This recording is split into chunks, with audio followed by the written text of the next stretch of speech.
Jodhpur commissionerate की महामंदिर थाना police ने बड़ी सफलता हासिल की है। पुलिस ने 50,000 के इनामी उदयपुर निवासी नरेश वाल्मीकि और उसके साथी जैसलमेर निवासी अमन वाल्मीकि को गिरफ्तार किया है। दोनों के पास से 3 पिस्टल और 2 कारतूस बरामद हुए हैं। नरेश पर 37 से अधिक मुकदमे दर्ज है और वह उदयपुर की पुलिस को लंबे समय से चकमा दे रहा था। पुलिस कमिश्नर ओम प्रकाश ने प्रेस कॉन्फ्रेंस कर इस कार्रवाई का खुलासा किया। जोधपुर कमिश्नरेट की महामंदिर थाना पुलिस ने अपराध जगत में लंबे समय से सक्रिय और वांछित 50,000 के इनामी बदमाश नरेश वाल्मीकि को आखिरकार गिरफ्तार कर लिया।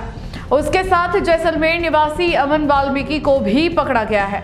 दोनों के पास से 3 पिस्टल और 2 जिंदा कारतूस बरामद हुए हैं, जो यह साबित करते हैं कि आरोपी किसी बड़ी वारदात की फिराक में थे।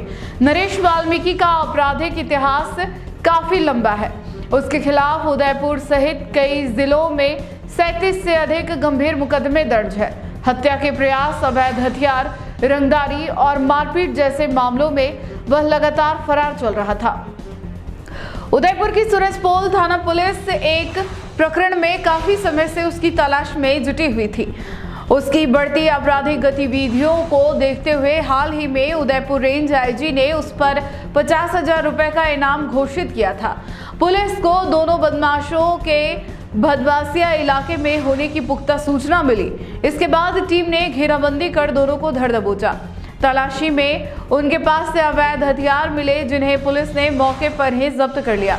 गिरफ्तारी के बाद पुलिस कमिश्नर ओम प्रकाश ने प्रेस कॉन्फ्रेंस कर मामले का खुलासा किया और इसे पुलिस की बड़ी उपलब्धि बताया। पुलिस अधिकारियों का कहना है कि नरेश लंबे समय से अलग अलग राज्यों में ठिकाने बदलते हुए पुलिस को चकमा दे रहा था। अब दोनों आरोपियों से पूछताछ की जा रही है ताकि यह पता लगाया जा सके कि हथियार किस उद्देश्य से लाए गए थे और इनके नेटवर्क में कौन कौन लोग शामिल हैं। जैसा कि आपको ध्यान है, जोधपुर आयुक्तालय की पुलिस संगठित अपराधियों पे चिन्हित करके कार्रवाई कर रही है। इसके पहले भी हमने 20,000 का अपराधी अभियुक्त गिरफ्तार किया था और सूचना मिली थी कि कुछ आपराधिक तत्व यहाँ पे घूम रहे हैं। उस सूचना पे उसको बीट कांस्टेबल ने डेवलप किया है और उसके बाद उदयपुर पुलिस का जो हार्डकोर एचएस नरेश हरिजन, जिसके खिलाफ 37 मुकदमे दर्ज हैं, उनको 3 पिस्टल और 2 कारतूस, इसके अलावा एक क्रेटा के साथ उनसे बरामदगी की गई है।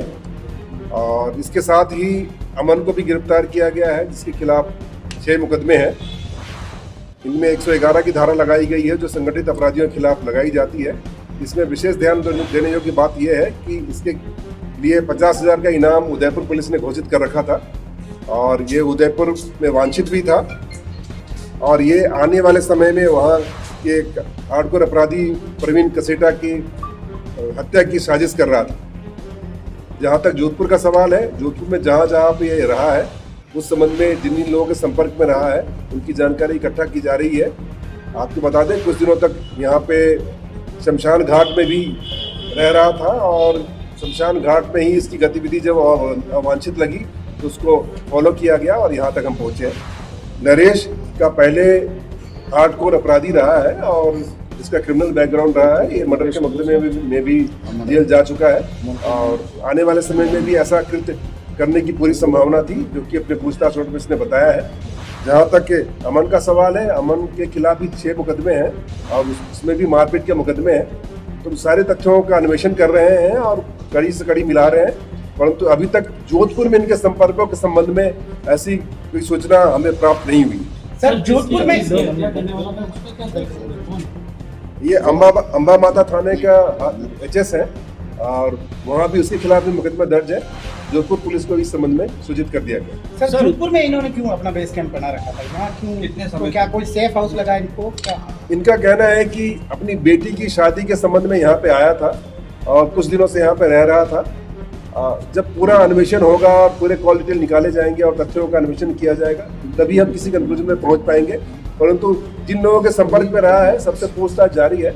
अभी कोई ऐसा तथ्य सामने नहीं आया है कि जोधपुर में कोई वारदात करने की फिराक है। सर ये जो हथियार मिले ये हथियार सप्लायर है या फिर ये हथियार अपने खुद के लिए रखा हुआ? कहाँ से लेके आए? इनका कहना है कि एमपी से हथियार लाए हैं। उस संबंध में अलग से डीसीपी ईस्ट है, उनके नेतृत्व में टीम का गठन किया जा रहा है और हम चाहेंगे कि लॉजिकल कंक्लूजन तक पहुंचे, जहां से हथियार इनको प्राप्त हुए हैं वहां तक पहुंचे, वहां के लोगों को हम लेकर के आ पाए। तो किसी गैंग से जुड़े हुए हैं ये लोग?